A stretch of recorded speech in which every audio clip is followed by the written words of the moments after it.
I started with $500 in an investment account, and I, Warren Buffett. I learned about Warren Buffett, read a little bit about that, and it said he said, own what I always tell people own what you buy, but Warren Buffett says own what you know, right? So I bought Apple, I bought Google, I bought McDonald's, and I bought Chipotle, and then so at the time Apple was at 109, original Google at 320, and McDonald's I think was at $52.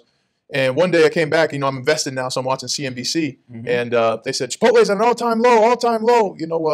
Is it the end of the burrito craze? Well, I just waited 20 minutes in line for a burrito, so I knew that Chipotle wasn't going anywhere. So I bought Chipotle stock, original Chipotle stock, at $45, and then I kind of forgot about it. It was the spring, and then we got back to OTAs, and I did some traveling, and then we got back to the season. And I thought, now I'm getting some money, I might as well go put it back, and I went back, and the $500 was now $1,200, and I thought, man, that's a pretty good deal, And so I went to a professor, Mary Doherty, who kind of taught me some just basics about investing, PE ratio, things like, forward earnings, things like that, but just real basic stuff, dividends. I mean, I even have a degree in economics and policy. It wasn't until I left college that I understood dividends and equity. Wow. So I just invested. Every check I got, I randomly saw Hootie and the Blowfish on MTV back in the day when everybody watched it, and they said we save $60 out of every $100 we make.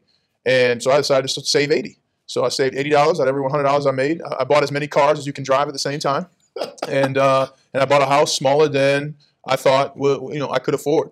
And those things really set me up. And I continued to put away, and I bought a life insurance policy. And as proud as I am of a 10-year NFL career, I'm just as proud that I've owned Apple and Google for 10 years, and that's really continued to make a lasting difference in my life.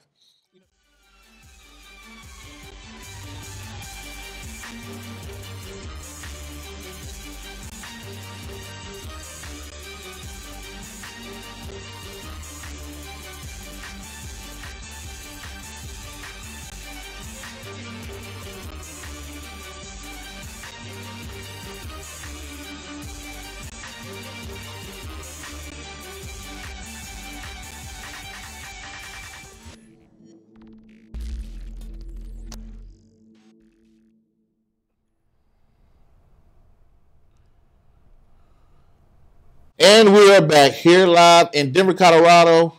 I'm your host, the Prince of Investing, Prince Dykes, with another great episode.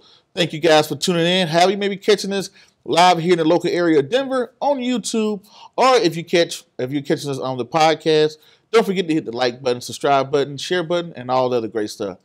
But it's like always, I don't have a lot of time, and I definitely know you guys and girls don't have a lot of time, so we're going to jump straight into it.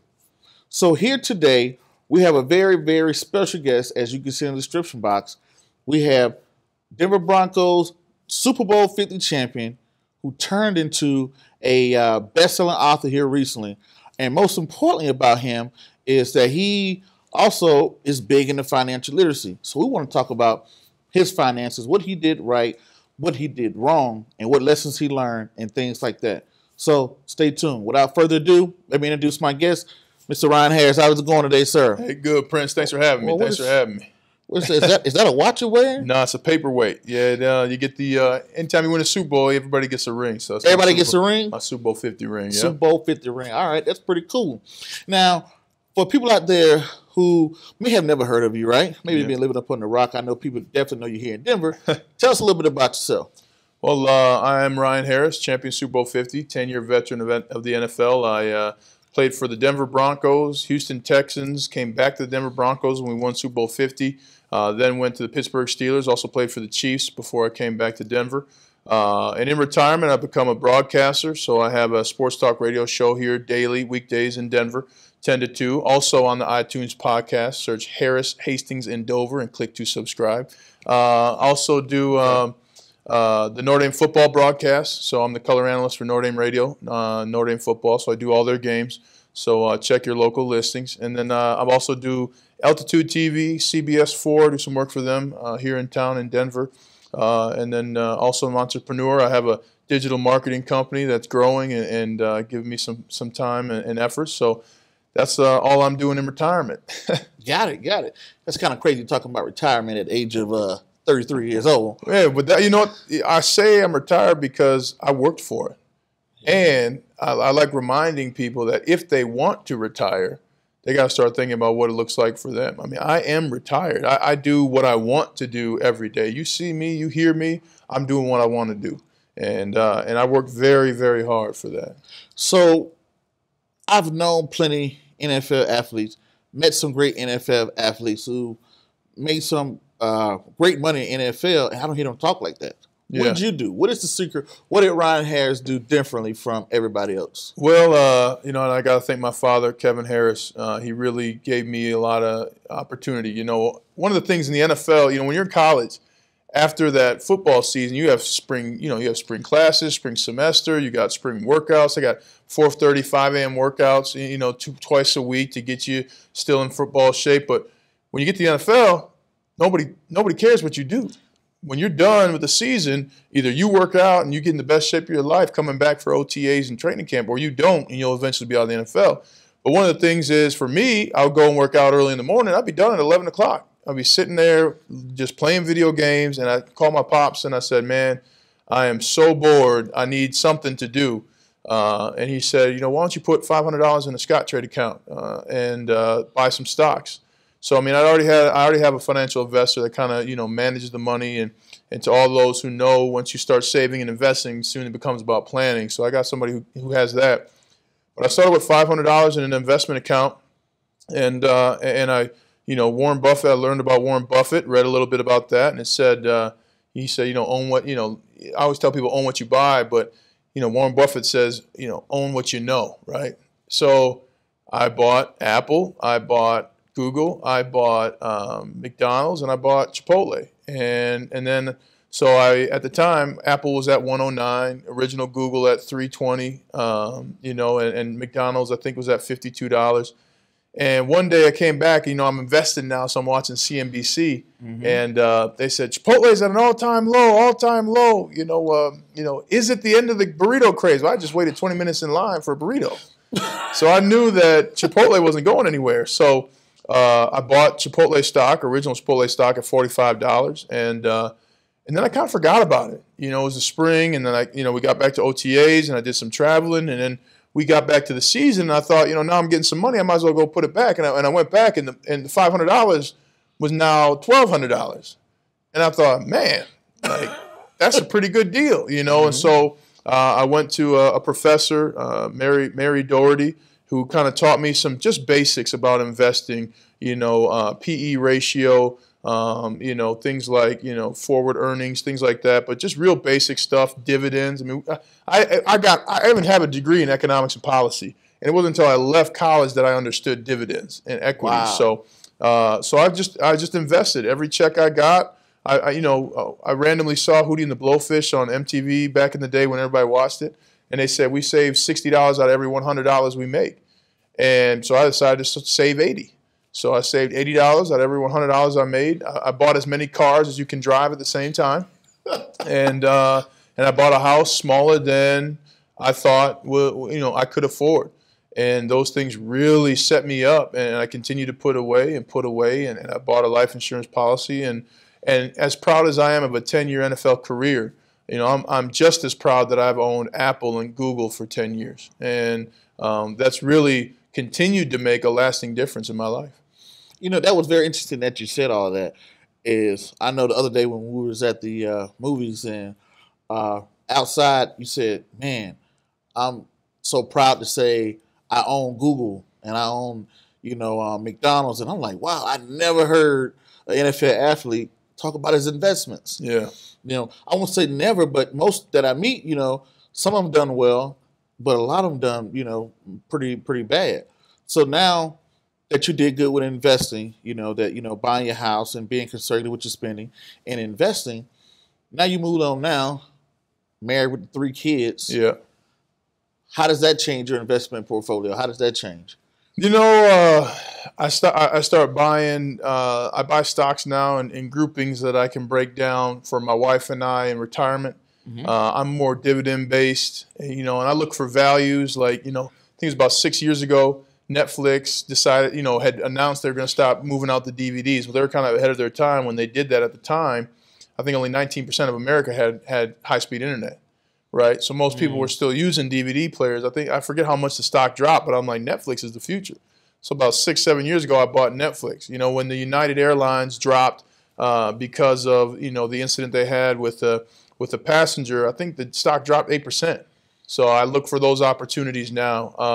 I look for general, broad opportunities. You know, right now we have the highest credit card debt, highest student debt that we've ever had in our nation's history. So I go for more conservative things. I started buying, you know, gold coins when we went to the Super Bowl. You know, when you play in the playoffs in the NFL, you get some playoff checks and things like that. Oh, wow. And you know, I started looking different ways to invest my money. So I've got a fourplex here in Denver, and I got a gold coin collection. The Treasury put out the first African American on a gold coin, so I got some of those. So I'm just looking to, you know, preserve my nest egg and really continue to invest in. You know, one of the things that you and I both know, a lot of difference with financial literacy is the difference between money and income. So I want my money to make me income. And so that's really what I look to do, and I look to save, and I just, you know, prepare that way. And because I invested 10 years ago, 8 years ago, I don't have to invest that much anymore. Now it's just pretty much reaping the dividends and living off of the dividends and dividend life, you know. Dividend life. I like that. You know, that might be a shirt. Yeah. Dividend life. Dividend life. You know, and one of the things when I try and tell young people all the time, you know, $100 invested before 25 is $30,000 when you're 65. So if you can save $100 between 18 and 25 and invest it, you know what I mean, you know, 32 times, 33 times, you'll be a millionaire when you're 65. Now, think about it, Ryan. When people say that, you know, when we hear the term 65 sounds so far. That's like, whoa, yeah. 65, you know, I'm 20 now, you know, I want to live the good life now. And when a person hears you say, hey, I just invest into what? What would you tell that person? Own what you buy. If you're driving a Chevrolet or a Ford and you're stopping at Starbucks on the way to pick up an Amazon package at Whole Foods, own those stocks. It's as simple as that. You know, you have a phone. Okay, what's your phone? Okay, I got an iPhone. What's your carrier? Okay, I got Verizon. Okay, well, those are 2 stocks to buy. I mean, just look at what you use. Own what you buy. And that way, you know, if you go to Walgreens, I'm a big fan of Walgreens. Hey, every time I go there, I'm helping me make money. I'm getting dividends. I'm getting these things. I like Netflix, so I own the stock. You know, I own the stock of the TV that I have, and even where I go and buy home improvement. You know, I got Home Depot stock because I go to Home Depot. So it really is not rocket science. You just own what you buy, what you use, and that way you know that people are still buying it. Okay. Now, looking back on it, what are some of the mistakes that you've seen yourself make? Like, you know what? This is crazy. I wish I didn't do that. That was stupid. You know, what were some of those? You got enough time? You know, that's one of the things. You know, I was fortunate enough to live through a lot of my mistakes. You know, I started a business while I was in the NFL, and I ended up moving and going to the Houston Texans, so I had to close that business. So that was a lot of money that was not wasted, but I learned not to spend money that way. I would have said no a lot earlier to friends and family. You know, one of the things when you're young, you're just so happy to be rich. I mean, I was rich. I could do whatever I wanted. You know, I in the off season, I said, okay, I want to go to Barcelona. I left the next week. You know what I'm saying? I was fine. I was fine to do that. But also just learning that, you know, the accrued, you know, there's a crescendo when you start saying yes to people. And, you know, I realized that when I was at Kansas City, I looked at my end of the year pay stub, and I'd spent $32,000 on tickets for other people. $32,000. So the very next year, you know what I'm saying? So I never got a phone call. Well, exactly. But you know what? If you call me for tickets, you're not coming alone. And so now you got 3 people because you say my boy's a Denver Bronco or Kansas City Chief. He's going to get us tickets. Well, that's $250 a pop. I just gave you $1,000. You know, so for me, I started saying no to people. You know, people want to come in on Friday night, have me take them to dinner. Well, Friday night in the NFL is my Wednesday, right? I got things to do. It's not my job to take you out to dinner when I got to study a game plan to get ready for Saturday morning practice, to get ready to go to hotel Saturday night and play on Sunday. So I told people, hey, you want to stay and hang out? Stay till Monday. Okay, come on in. You can come in Saturday before I go to the hotel. I say hi to you. I'm not responsible for your enjoyment and happiness. And you know what? If you want to hang out afterwards and stay till Monday, we can go to dinner. 99% of people don't stay till Monday because they got a job to do, right? So I would have said no a lot more. And and I would have been firm on that. So those are some of the mistakes that I definitely made. Looking out for people. You know, you live through them. Now, you spoke about studying playbooks and things like that. Yeah. You know, one of the most notorious people for all us fans out there, you played with Peyton Manning. You know, of course, you won the Super Bowl with Peyton Manning. I mean, everybody always would hear Peyton Manning do the Omaha, the this and that. What does that mean? Man, I can't tell you trade secrets, man. You can't come in here, man. But, you know, I will tell you, you know, I'll give you an example.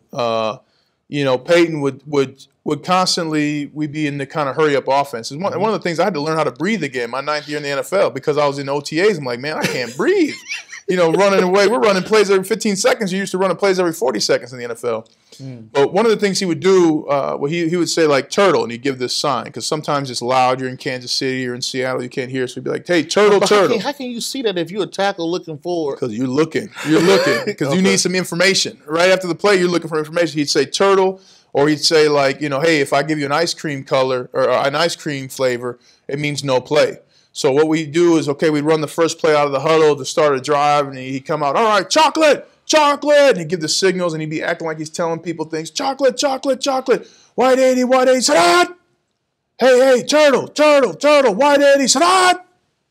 All right, and then we'll have code words for plays. All right, we're going laser, laser, laser, laser, white 80, Sadat, and then we'd run the play. And so laser would mean? Laser was like a run to the left. But then all of a sudden we get to the play, and he'd be like, hey, we get back up to the line after we ran laser, all right, and maybe rockets the other side. He'd come up to the line, hey, rocket, rocket, red, set. Because red was meaning, hey, we're going fast. So the defenses were constantly, you know, I mean, like they couldn't get in the rhythm. And if you even get a millisecond of a head start on somebody in the NFL, you own them. And so we owned a lot of defenses, and our defense owned a lot of offenses from practicing and learning with Peyton and having DeMarcus Ware and Von Miller there and Malik Jackson. And we just had the most fun I ever had in the NFL. The thing about it, right, like you just told me, red, rocket, that's the right, L, laser, that's to the left. If I give you ice cream or a turtle, the defense can't catch on to that to say, hold up, wait. Well, you got to remember how heavy you're breathing, right?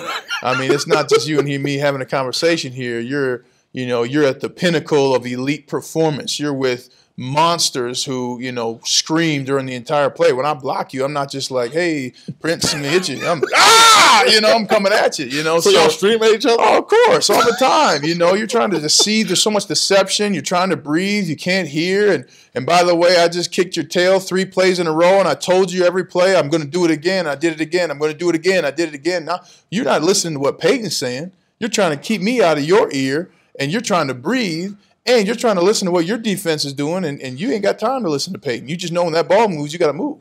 So that's one of the benefits of creating chaos like we did and like Peyton did. And that's part of the reason why he was so great.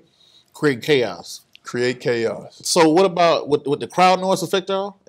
Yeah, I mean, Seattle was the toughest place I've ever played. They had an acoustics guy who set up that stadium. And I remember one time our quarterback's coach came over because I told him, you know, as a veteran, it was my job to lead for the O-line, to speak up for the O-line and say, hey, listen, you know, we can't hear the snap count. And I remember Coach Knapp came up and said, well, we're just going to go on first sound.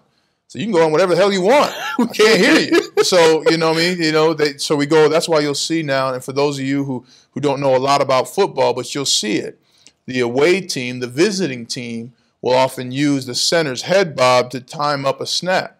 So the center will get a tap from Peyton. He'll tap him, and he'll put his head down and pick it up, snap the ball. So that's kind of how you handle that on the road. And everybody on the road just look at the center. Well, you got to look in your periphery, and then you time up. When that center lifts his head, you're gone. Like, you time it up. So we'd be spending time, in practice just with the center every week.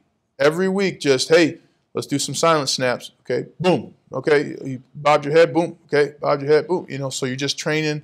So you're in such concert with each other on the football field, and that's what makes football so fun. Now, the defense can't pick this up and say, hold up, you know. Yeah, some of them can, and that's why they're great. J.J. Watt, you know, Von Miller.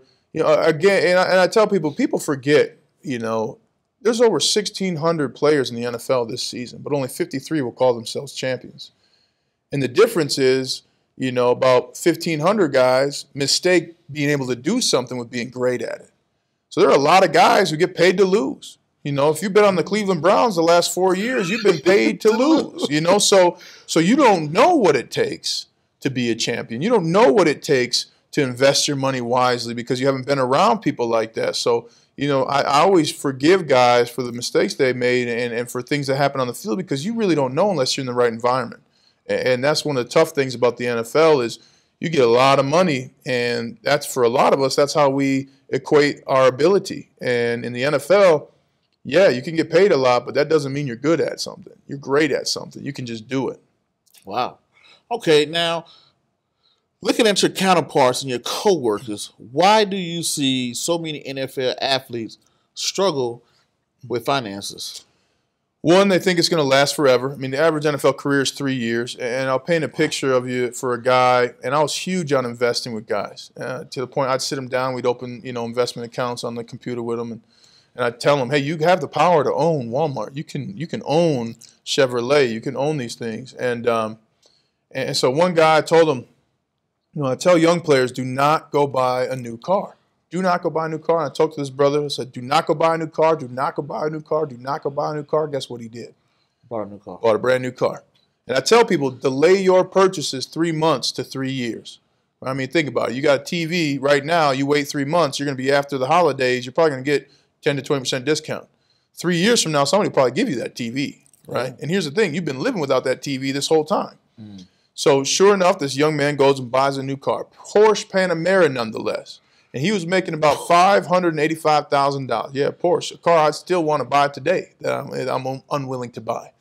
And sure enough, I said, delay your purchase 3 months to 3 years. This young man got fired, and he's from Philadelphia. So now he's got no 401k. He had no house. He bought. Why did they fire him? He bought. Well, I mean, because competition. He just, you know, some guys just at a certain point, you're just not that good in the NFL. There are such elite players with size, with speed, with the ability to listen during a play, with the ability to take down notes, with the ability to take care of their bodies, do yoga, stretch, spend time at the facility. You're going to be out. You're going to be out if you're not elite, and that's tough for guys. So in this particular player, 3 months after he bought his Porsche Panamera, he was driving back to Philadelphia without winter tires, without a house, and without any 401ks. And I got examples for days of that. Guys who get catastrophic knee injuries from one play, a random play, and can't make it back. And so guys really always think that they're always going to be making this money. And one of the things, you know, I've had 9 different surgeries while I was in the NFL. And one of the things for me, I realized how quickly I could be out of the NFL. So I continually tried to save and build and save and build and save and build. You know, I want to be rich when I'm 50. You know, I don't care about being rich now. And you know, it's one of the things I tell people too, you know, don't worry, just say the words. I can't afford it. It's not in my budget because 99% of the people you're talking to, it's not in their budget either. They can't afford it either. So I just was honest with where I was and what I wanted to do. And I saw the effects of stocks growing in value and iPhones becoming the, you know, highest used, you know, cell phone in America, and Verizon become, you know, the nation's, you know, widest wireless provider. And so all these things were built-in affirmations of saving my money, get money, grow money. Wow. So what is it like to, you know, I'm kind of visualizing. You go off to college, you're a star. You do pretty good. You know, you get drafted into the NFL. You know, you play your 3, 4, 5, 10 years or whatnot. What's next? Like, how, you know, you just can't go in and just get a regular everyday job. Yeah.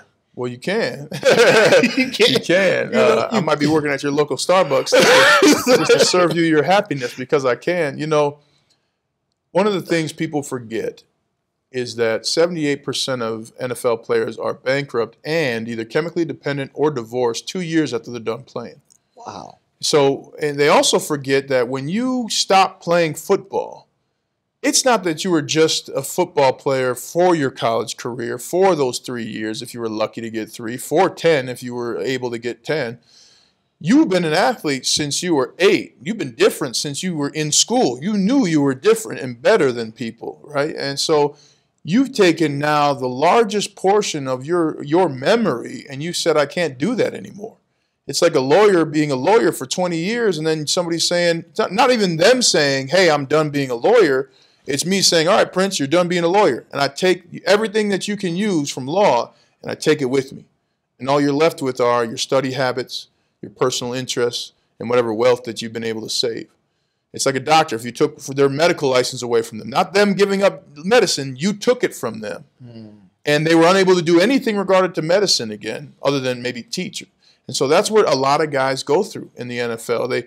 They don't plan for not having money. They don't plan for catastrophic injuries, back-to-back injuries. I mean, the injury rate in the NFL is 100%. So you play, you're going to the knife. You're going to have a surgery. And your contracts all depend on when those injuries are, how you play, how you come back from injuries.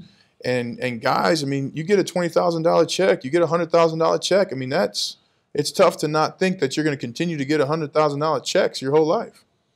Wow. So to that running back, linebacker, or whatever that's listening, what would you tell them?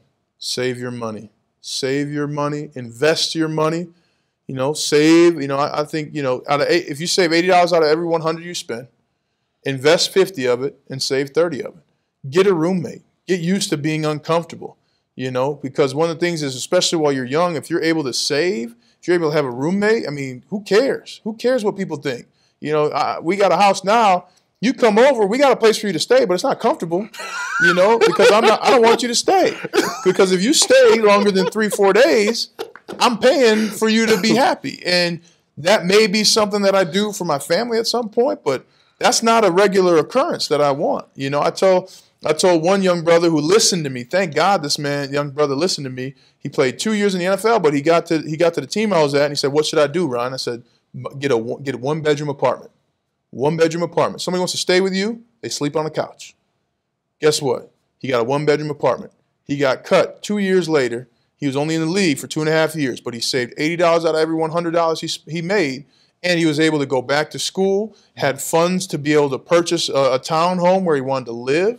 And he actually, and I tell people too, if you're going to buy a townhome, buy a duplex, right? Don't just buy what you can. You're young, you can invest, buy a duplex. So I tell guys, save your money, guys and girls, save your money, invest your money, and don't care what anybody else thinks about how you look or how you dress, because when you save your money, when you invest it, 10 years later, you'll be able to do things that they'll never do. 20 years later, you'll be able to retire if you want. You're 4 years away from retirement.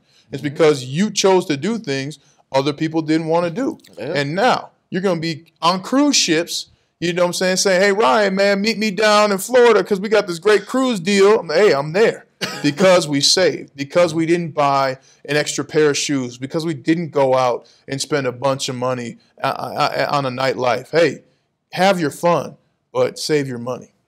Okay. Well, that's good to hear that from you and to see everything that you said. But one thing I want to see, first I want to congratulate you on becoming an author. Thank you. And the book you wrote, Mindset for Mastery. Mindset for Mastery, right? Tell us about that. What made you write this? Similar to financial literacy, your success depends on your mindset. And the big thing is you choose your mindset. You choose your mindset every day, every obstacle you face. And then I had to constantly choose my mindset. When I first got my pads, I didn't know how to hit. The entire team laughed at me, even coaches. And I came back to practice the next day. I didn't want to, but I knocked the crap out of somebody. Turns out I knew how to hit. I was getting my tail whooped in football when I went my freshman year to Notre Dame. And I literally one time got hit so bad, I had one shoe off and one cleat on, right? I'd lost my cleat, and sometimes you get hit so hard in football that you make sounds that you didn't know you could make. So, and I'm laying there, and it's like an extended, and I had to tell myself, one of the things I'm big on is I am, I can, I will. I told myself I am at Notre Dame. I am a football player.